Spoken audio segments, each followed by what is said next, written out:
आज हम लोग 9 किस्ले पाठ के अंतर्गत पाठ 4 पढ़ेंगे, वीर गोपीनाथ। ठीक है, तो वीर गोपीनाथ जो पाठ हम लोग पढ़ेंगे बेटा, यह आज़ादी से जुड़ी हुई कहानी पे है आधारित। ये उन वीर बच्चों की कहानी है या उस आज़ादी की कहानी है जिसके अंतर्गत बच्चों में एक जुनून था अपने देश की आज़ादी के लिए।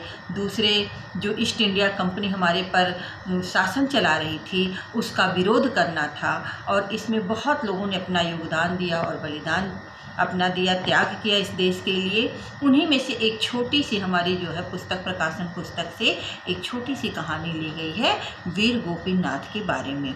तो आइए अब हम लोग पढ़ते हैं वीर गोपीनाथ के बारे में।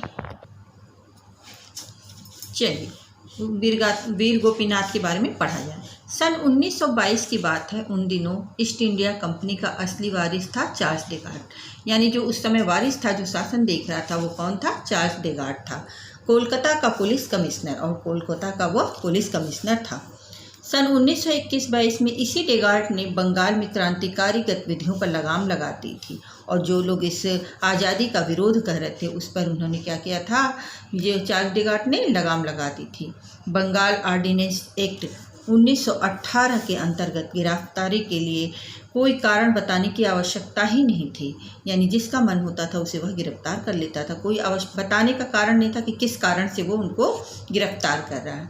बिना कोर्ट में पेश किए अनिश्चित काल तक किसी को भी जेल में सड़ने के लिए बाध्य किया जाता था। इतनी मतलब शासन और इतनी दुर्दशा उन लोगों का, हमारे यहाँ के भारतीयों का किया जा रहा था।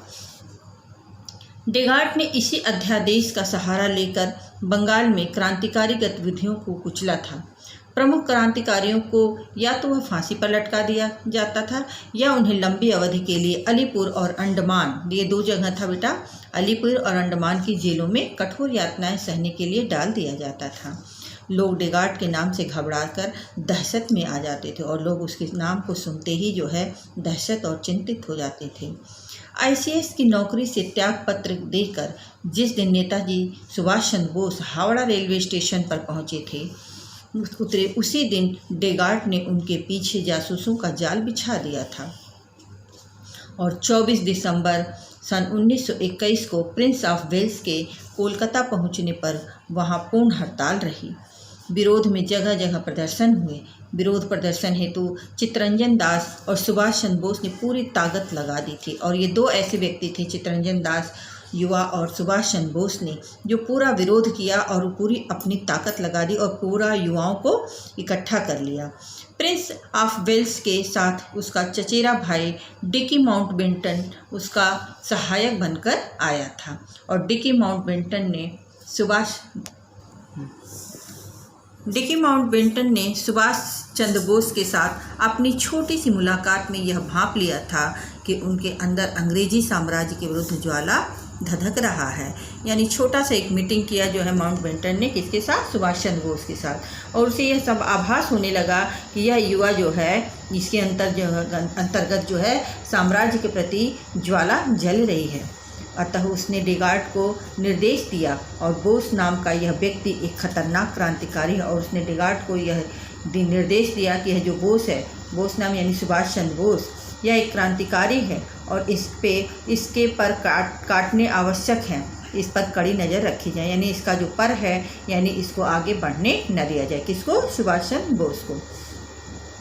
इस पर डेगार्ड ने उत्तर दिया था, यस योर मैजेस्टी, इसके लिए लोहे का पिंजरा तैयार है, बस मौके की तलाश है। यानी उनको गिरफ्तार करने के लिए क्या था? लोहे का पिंजरा तैयार है, बस मौके और समय की तलाश थी।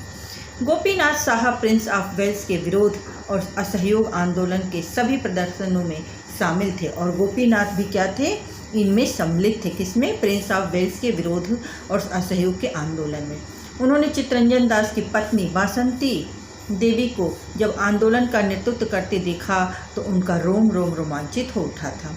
गोपीनाथ अभी मात्र 18 और 19 वर्ष के युवक ही थे, और गोपीनाथ की उम्र भी बहुत कम थी, लेकिन उनकी चित्तरंजन दास की पत्नी वासंती देवी को देखकर उनके अंदर भी जो है अपने देश प्रेम की भावना जागृत हो गई।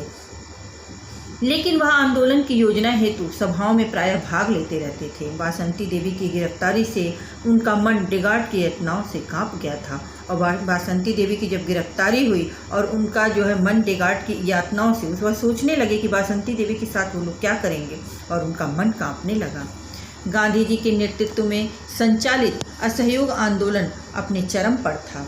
पूरे भारत के हिंदू और मुसलमान एक मंच से अंग्रेजी सत्ता को उखाड़ फेंकने के लिए आतुर हो उठे थे, और हिंदू मुस्लिम सभी जो है धर्म के लोग अपनी इस शासन व्यवस्था जो अंग्रेज़ों का था उसे कुचल कर फेंकना चाह रहे थे। इन सब के ठीक ठीक चलते हुए भी गोपीनाथ चिंतित थे।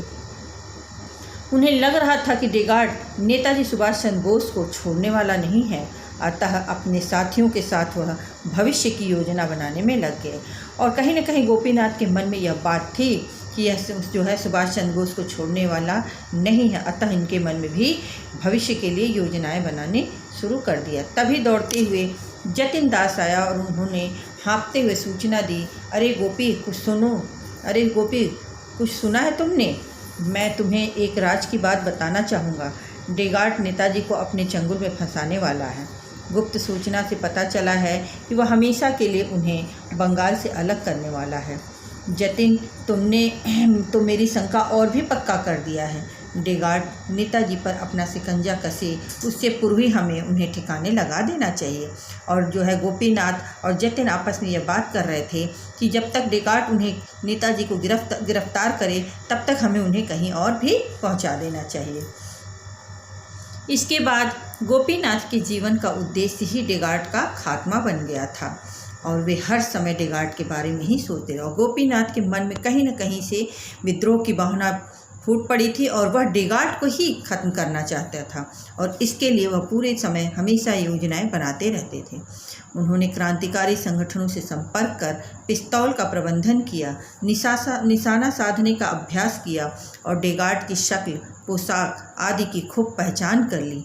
वे हर समय पिस्तौल साथ में लिए डेगार्ड की तलाश में घूमते रहते थे। और 12 जनवरी 1924 सुबह लगभग 7 बजे का समय था।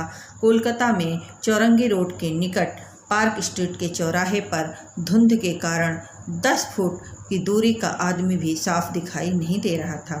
गोपीनाथ ने देखा कि गोरी चमड़ी का एक व्यक्ति ओवरकोट और सिर पर हैट पहने खड़ा था।